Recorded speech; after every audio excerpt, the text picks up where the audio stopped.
Estos somos nosotros. El profesor Galindo es de la Facultad de Medicina Veterinaria, el profesor Alfonso del Departamento de Física de la Facultad de Ciencias, el doctor Casadiego de la Facultad de Medicina y el doctor Perea del Departamento de Física, Matemática y de Fluidos. Lo primero que yo pensé, o sea, cuando me he enfrentado todo este tiempo a todas las conferencias donde los polímeros son los reyes absolutos acá, es que prácticamente eso era insultante que uno coloque la palabra titanio en un curso de ingeniería de tejidos y medicina regenerativa. O sea, si algo no va con la ingeniería de tejidos, con la medicina regenerativa, es un metal, el titanio duro ahí. Entonces dije, no, pues tengo que fundamentarme en algo de por qué estoy aquí. Entonces voy a empezar justo por lo de enfermedades de alto impacto, aunque han mencionado muchísimas veces. Esto ya lo hemos oído de varios conferencistas sobre el cambio en la pirámide poblacional.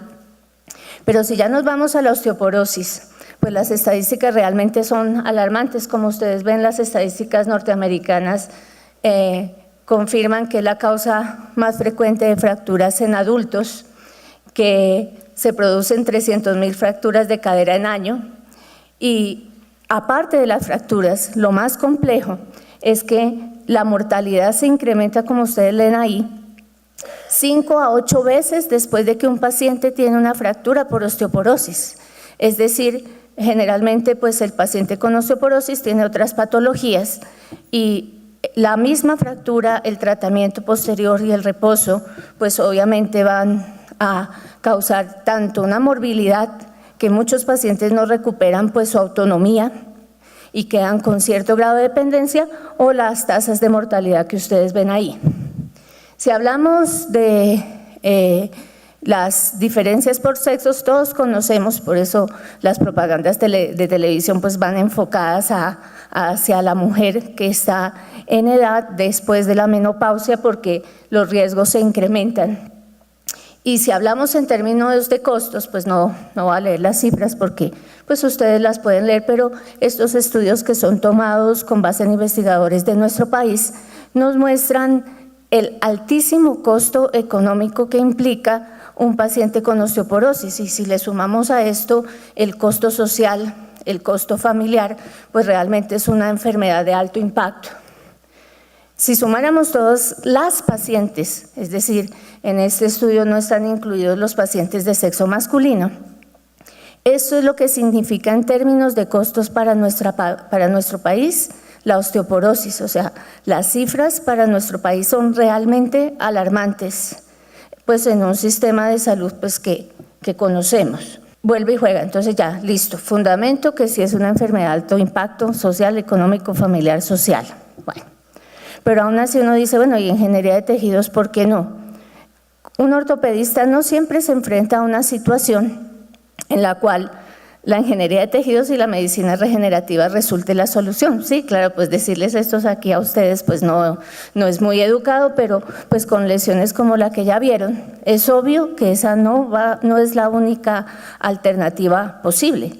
Ante una lesión como estas, o como estas que vemos acá, es obvio que los metales van a perdurar por mucho tiempo, porque obviamente un metal tiene las propiedades mecánicas en términos del módulo elástico, en términos de resistencia a la fatiga, sobre todo, por ejemplo, pues estamos hablando de cadera, que es el ejemplo que está ahí, en términos de ciclos de marcha, que obviamente no pueden ser dados por otro tipo de materiales, aunque pues hay polímeros de muy alta densidad que reemplazan ciertas partes de los reemplazos articulares, pues obviamente los metales siguen siendo un material de uso para este tipo de lesiones como las que vimos.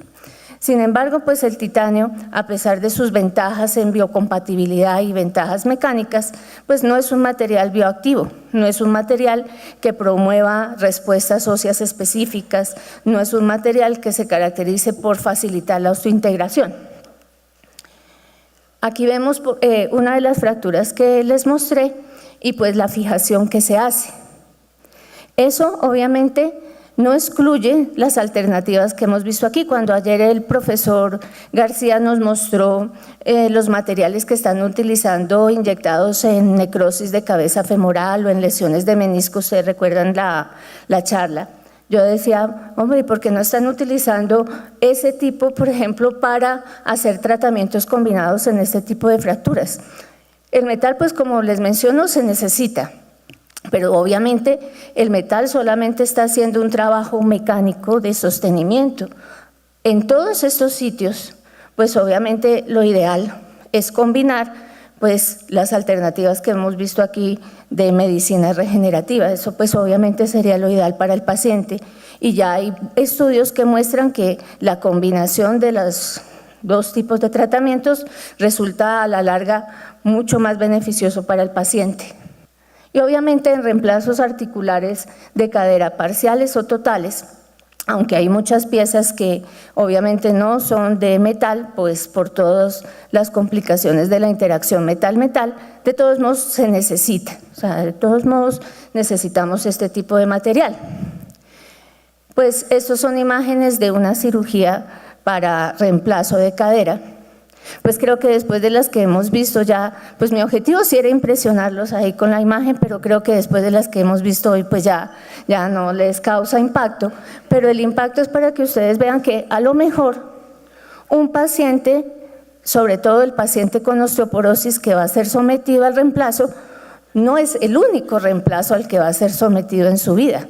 Es decir, que a este procedimiento que estamos viendo ahí, a lo mejor sea el primero.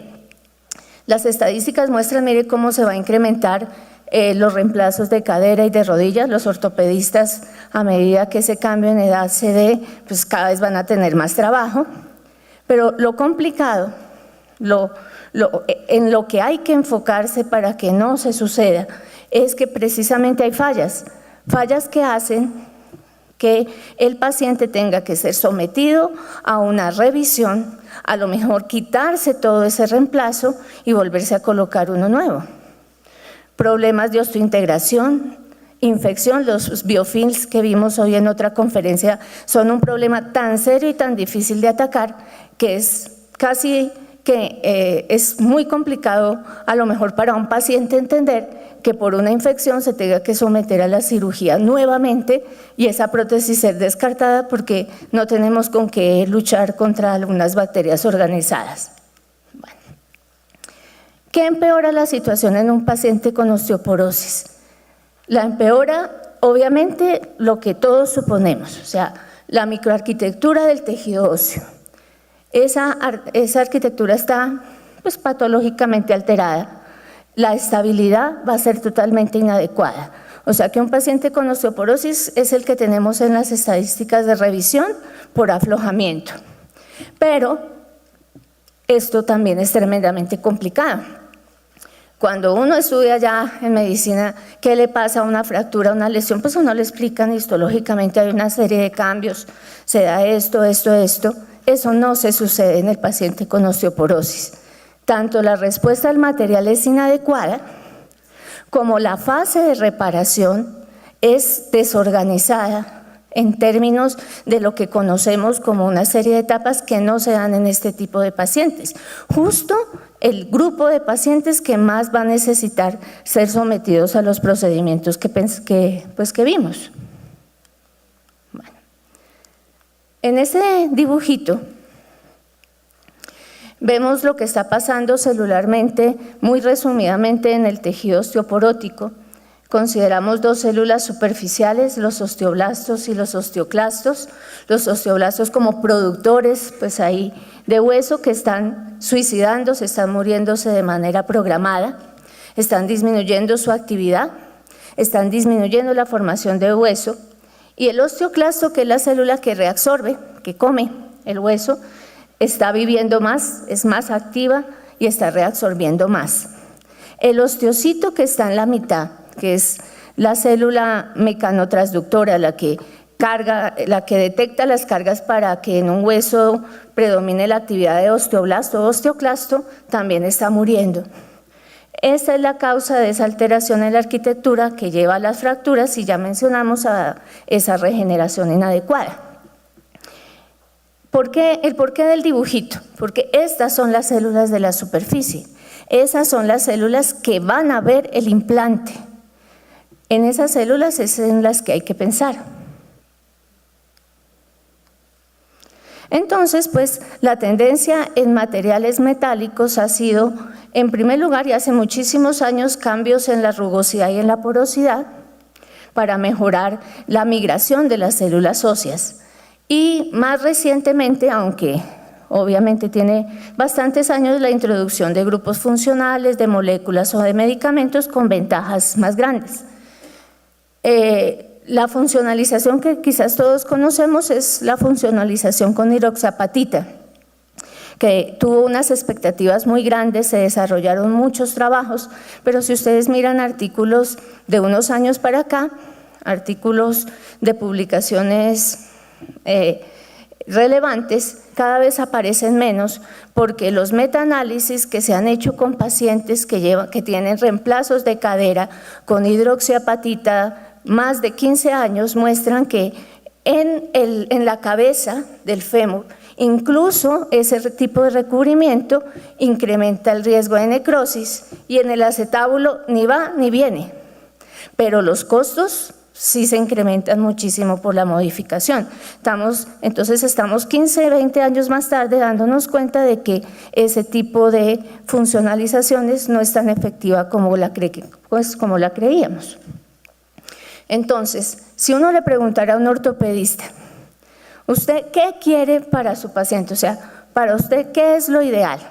Entonces, pues él le diría lo mejor esto, que la osseointegración mejore, que no se me vaya a infectar, que yo le favorezca a los osteoblastos, pero le controle a los osteoclastos y que le module la respuesta. O sea, ese sería el material ideal para el ortopedista. Y obviamente serían muchas cosas las que hay que tener en cuenta simultáneamente. Pues aquí mencionamos unas. Entonces, pues si son muchas cosas, pues ¿por qué no integrarlas? ¿Qué es lo que pretendemos nosotros? Nosotros pretendemos reunir los principios de la ingeniería de superficie con la modificación química y topográfica, utilizar nanomateriales, porque pues como hemos oído en las conferencias, nosotros somos pues naturalmente nanoestructurados. Nuestra matriz extracelular es un material nanoestructurado, es el medio donde están inmersas las células, es lo que las células tienen como ambiente adecuado. Y la ingeniería de tejidos in vivo, es decir, no sembrar las células en el laboratorio, sino colocar la matriz para que sean las mismas células del paciente las que avancen y vivan en esa matriz. Bueno, entonces, resumiendo, nosotros qué quisiéramos o qué pretendimos aquí. Hacer un recubrimiento sobre el titanio, pero no un recubrimiento como tal. O sea, ese recubrimiento tenía que ser un recubrimiento que tuviese la topografía y la porosidad similar a la matriz extracelular del tejido óseo. Y en esa matriz incorporar un medicamento que fuese ya aprobado para la osteoporosis, para que actuara localmente y mejorara la microarquitectura del hueso que estaba en contacto pues con el biomaterial. Este es de manera resumida los pasos. Esta mañana el doctor Abraham me ahorró muchísimo porque pues él les explicó ya muy bien los métodos electrohidrodinámicos. Nosotros también utilizamos el electrospray. Por recursos nosotros diseñamos nuestro equipo de electrospray. Una vez el equipo, diseñamos la morfología. ¿Con qué? Con nanopartículas de dióxido de titanio para crear pues esa simulación de material nanoestructurado. Se caracterizó, se hizo pruebas in vitro para ver la respuesta de los osteoblastos, incorporamos el medicamento, se caracterizó y ensayos in vivo. Ese es el esquema de electrospray. Pues como tenemos menos tiempo del programa, pues no lo voy a explicar, ya ustedes lo conocen de esta mañana. O sea, simplemente pues una bomba que impulsa la solución que se va a atomizar, una fuente de alto voltaje, un monitor y una cámara para visualización. Hay varios tipos de equipos de electrospray. Nosotros utilizamos, o el que construimos fue un equipo de sistema de capilar simple, como el que ustedes ven acá, no así, no es un sistema con electrodo extractor, o sea, es un equipo así. Y a su vez los equipos, creo que se me pasó una, no, esta sí fue el primer electrospray que obtuvimos con el equipo, entonces es una foto de alto valor emocional que está ahí. Esta era la que seguía. Se puede utilizar polarización simple o doble. Nosotros hacemos polarización doble porque ahorita van a ver el tipo de muestras que recubrimos, pues para los ensayos in vivo son tornillitos supremamente pequeños. La polarización doble nos permite reducir la dispersión y enfocarnos en el biomaterial que vamos a utilizar. Bueno. Aplicamos el material disuelto, o sea, el electrospray tiene estas otras posibilidades, nosotros utilizamos el material disuelto. En la primera situación, que era hacer la matriz, el tratamiento térmico lo hicimos posteriormente para la adherencia, pero en el caso del depósito de raloxifeno sí utilizamos calor durante el procedimiento. Bueno, esta también ya la conocen para pues que sepan, que recuerden lo que esta mañana nos explicaron de la gran cantidad de variables que están implicadas, es decir, es un procedimiento que se demora uno muchísimo, especialmente cuando no encuentra en la literatura ninguna pista con relación a las variables. Si ustedes toman la hoja de Sigma Aldrich ahí de las nanopartículas de anatasa que generalmente se utilizan, pues la información con respecto a qué solvente, a qué nada, no hay información, o sea que nos tocó partir de ceros y establecer cada uno de los parámetros. Bueno, alguien dirá, pero dióxido de titanio sobre titanio, es que la escasa bioactividad del titanio está dada justo por la película de dióxido de titanio, que no solamente es una película de pasivación, sino que me da los grupos disponibles para que las proteínas se puedan absorber, que es el primer paso para la integración. Esa capa se forma espontáneamente, pero desafortunadamente tiene 3-5 nanómetros de espesor, lo que significa que cuando el cirujano manipula la pieza o está haciendo el procedimiento, esa capa se va. Entonces la idea es que la capa fuese muchísimo mayor a la capa espontánea, más con las características topográficas. Bueno, aquí comparamos dos recubrimientos para que ustedes vean el impacto de las variables. En ambas son las mismas nanopartículas, con el mismo solvente, con la misma concentración, la misma distancia, el mismo tiempo. Varía el flujo y varía el voltaje. Y ustedes se dan cuenta que variando esas dos, miren las características topográficas tan diferentes, son totalmente diferentes. Y ustedes imagínense que lo que uno dice aquí en 2 minutos, realmente se demora mucho tiempo estandarizar cada una de las variables para obtener el recubrimiento con las características que quiere. Aquí se comparan las piezas sin recubrir, o sea, el titanio que simplemente fue sometido a tratamiento mecánico versus el titanio pues nano recubierto, el perfil del recubrimiento y la morfología. O sea, si uno la mira, pues tiene una porosidad en la cual cualquier osteoblasto se sentiría perfectamente a gusto. Ustedes saben que los osteoblastos les gusta poros de diferentes dimensiones, interconectados y desorganizados. Si uno hace un patrón organizado de poros, el osteoblasto no se va a mover de ahí, es decir, sería lo peor para él. Es decir, aquí ensayamos los parámetros hasta obtener estas características. Igualmente la rugosidad, que la vemos aquí con esta fotografía. Los osteoblastos les gustan rugosidades entre 1200 a 2400 nanómetros. Rugosidades menores o mayores paralizan a los osteoblastos, es decir, el osteoblasto no se mueve, la osteoconducción se le quedó ahí. Usted no puede tener morfologías demasiado planas ni demasiado elevadas, como en el caso del titanio que solamente fue tratado mecánicamente, ninguna de las dos cosas. Así para cualquier cosa, si usted fuese a utilizar el mismo titanio para un stent cardiovascular, tendría que pensar que este no serviría absolutamente para nada. Las células endoteliales les gusta rugosidades totalmente diferentes a estas, o sea, para cada tipo celular toca buscar la manera de engañarlo cuando se enfrente a esa superficie, hacerlo creer que él está frente a la matriz.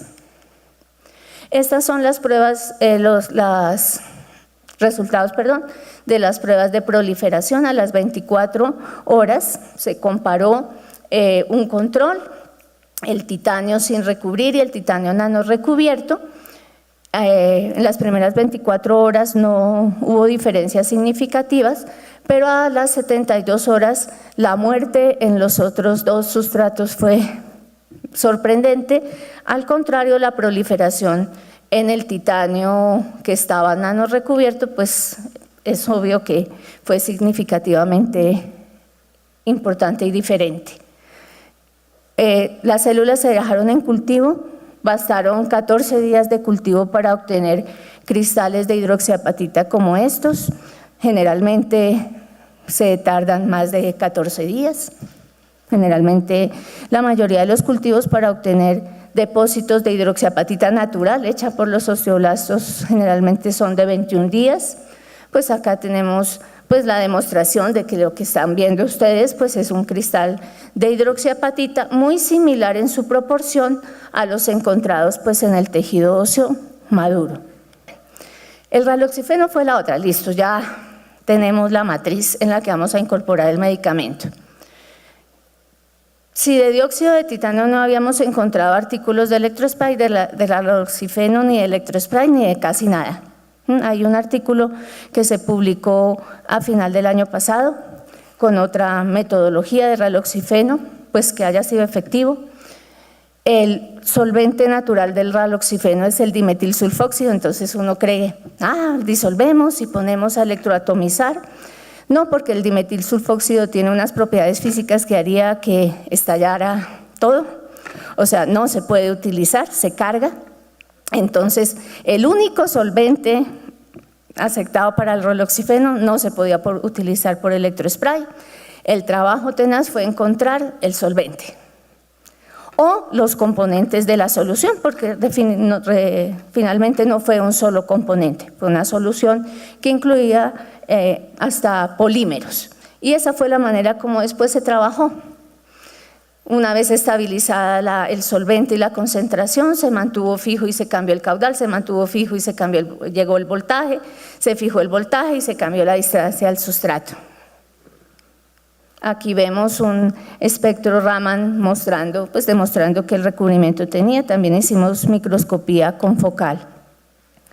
Y recubrimos tornillos. Bueno, lo mismo, no dice recubrimos tornillos, no un dispositivo, porque los tornillos tienen una geometría, que tocaba crear un dispositivo que rotara para asegurar que en todas las espiralitas y demás de los tornillos el recubrimiento fuera uniforme.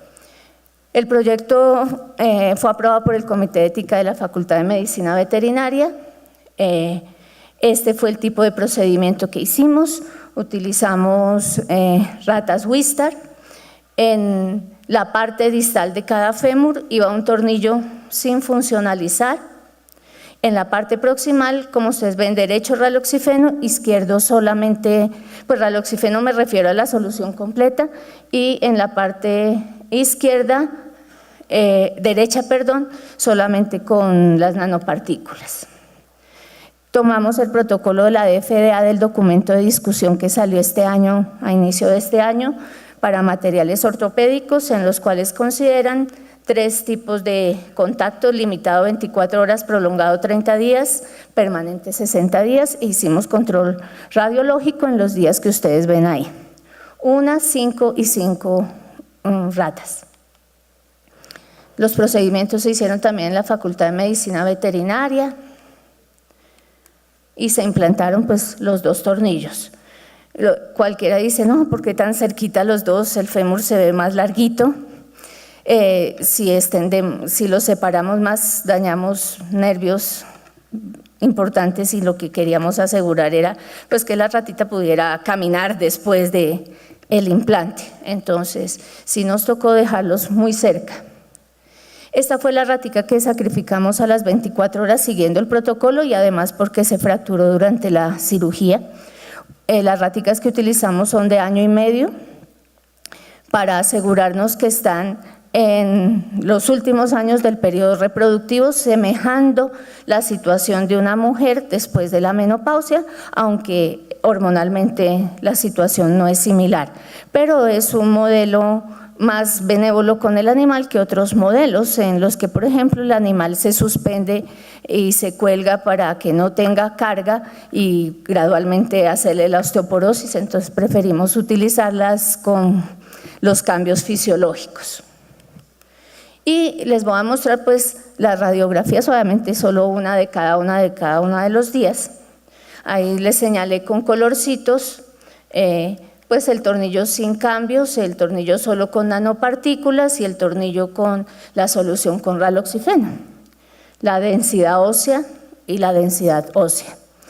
Hicimos un formato para que 3 evaluadores externos lo llenaran, pues para que pues uno optimistamente, pues yo no sé si ustedes igual, pero pues yo vi esta primera a los 15 y pues yo decía, yo le tenía fe al asunto, pero nunca me imaginé un resultado pues así en términos de la densidad, pero como lo que uno ve puede ser un poquito sesgado, pues como les digo, hicimos un instrumento para que 3 evaluadores con base a unos criterios nos dijeran.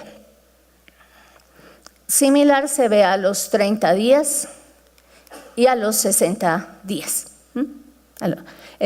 Nomás hay una diferencia importante entre el área proximal y el área distal en cuanto a la densidad. Estamos pero no tengo los resultados, en hacer una técnica de procesamiento de imagen para que nos saque en datos cuantitativos también un programa de procesamiento de imagen para que nos saque en un valor pues numérico la diferencia. Bueno.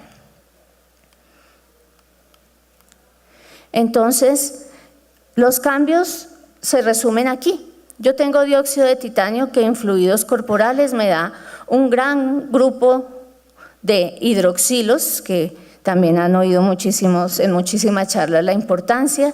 Aseguro absorción de proteínas, los osteoblastos a través de integrinas se me unen, proliferan, hacen su matriz y favorezco esta integración. El raloxifeno me suprime o me controla la actividad osteoclástica, me mejora la arquitectura, me estabiliza osteointegración. Bueno, pero ¿cuánto dura el recubrimiento? Ustedes oyeron en la charla de ayer que, por ejemplo, cuando involucro células, el procedimiento lo tengo que hacer 24 horas antes de la hora de la cirugía del paciente. Así fue en las ratitas que ustedes vieron, pero nosotros queríamos ver cuánto duraba el recubrimiento estable. Entonces hicimos ensayos en los cuales se hacía el recubrimiento y se colocaba a los 10 días, se hacía el recubrimiento y se implantaba a los 20, a los 30, a los 40. Aquí es para mostrarles que a los 40 días, o sea, si se implanta a los 40 días, si se hace, el recubrimiento 40 días antes de la cirugía y se tienen los tornillos almacenados en las condiciones en que se tendrían en un hospital, cualquier biomaterial, los resultados ya no son iguales a los que vimos. O sea, ya no se observan diferencias significativas en la densidad ósea. 10 días sí, 20 días también, 30 días yo ya no, si para mí fuera, ya no lo consideraría. Entonces, obviamente inmovilizar, pues eso es una alternativa interesante, pues ustedes ven los resultados, pero obviamente es mejor encapsular para tener una liberación programada, es decir, introducir en esa matriz nanoestructurada que ustedes vieron cápsulas cuya pared sea de diversos polímeros para asegurar una liberación en los momentos críticos para el paciente, o sea, al día, a los 2 días, al mes, es decir, una liberación sostenida. Acá se incorporó para trabajar el profesor Eduardo Mujica, que es ingeniero de sistemas, y estamos trabajando esto, un modelo matemático utilizando este software que es libre para tratar de establecer unas condiciones previas que pues disminuyan en algo o nos den bases pues para que la parte experimental sea más fácil. Bueno, esta la tomé de un artículo que está en prensa, que justico salió ahorita y que habla de las alternativas de liberación local para pacientes con osteoporosis, pues haciendo énfasis en que los tratamientos por vía oral, sus efectos son muy lentos. Entonces justo el artículo hablaba, gracias, de implantes, de inyectar, como vimos ayer, o de utilizar matrices. Pues nosotros creemos que hemos hecho esta matriz aquí, aunque no descartamos que la solución que preparamos también pueda utilizarse de manera inyectada. Bueno, de lo que les decíamos que le preguntamos a un ortopedista, ¿qué creemos que hemos avanzado? Creo que hemos avanzado en esto, no les mencioné, pero pues porque creo que todo pues es conocido que las partículas de dióxido de titanio tienen un poder en disminuir la proliferación bacteriana intrínseca. Pues no insistí en eso al inicio porque pues es conocido, los estudios son muchísimos estudios que muestran el poder bactericida de las nanopartículas de dióxido de titanio, entonces algo de protección prestará. Dijimos que estamos por un lado favoreciendo a los osteoblastos, por el otro controlando a los osteoclastos, pero esto no, o sea, no hemos llegado a esto. Del mismo artículo, el artículo hace esta revisión en donde resume, me parece de una manera muy pedagógica, cómo se repara una fractura y me menciona los factores. Por lo tanto, yo pienso que, y es nuestra proyección para el futuro, que tengamos esa matriz, porosidad y rugosidad a gusto de osteoblasto, con raloxifeno encapsulado para controlar el osteoclasto, con el poder bactericida del dióxido de titanio, pero le podamos incorporar células, plaquetas, como han oído, pues por su papel en la producción de factores de crecimiento, células mesenquimales, osteoblastos. Con electrospray hay ensayos de buena supervivencia de células mesenquimales cuando son electroatomizadas. O sea que más que los osteoblastos, nosotros pensamos que el rumbo sería incorporar ahí células mesenquimales, porque ya hay algunas experiencias de su sobrevida a los voltajes pues, del electrospray. Con eso creemos que tendríamos una alternativa que fusiona las áreas que les mencioné. Es un proyecto conjunto de la Universidad Nacional y de la UNED. Y les agradezco mucho su atención, quedo pues a sus órdenes muy gentiles.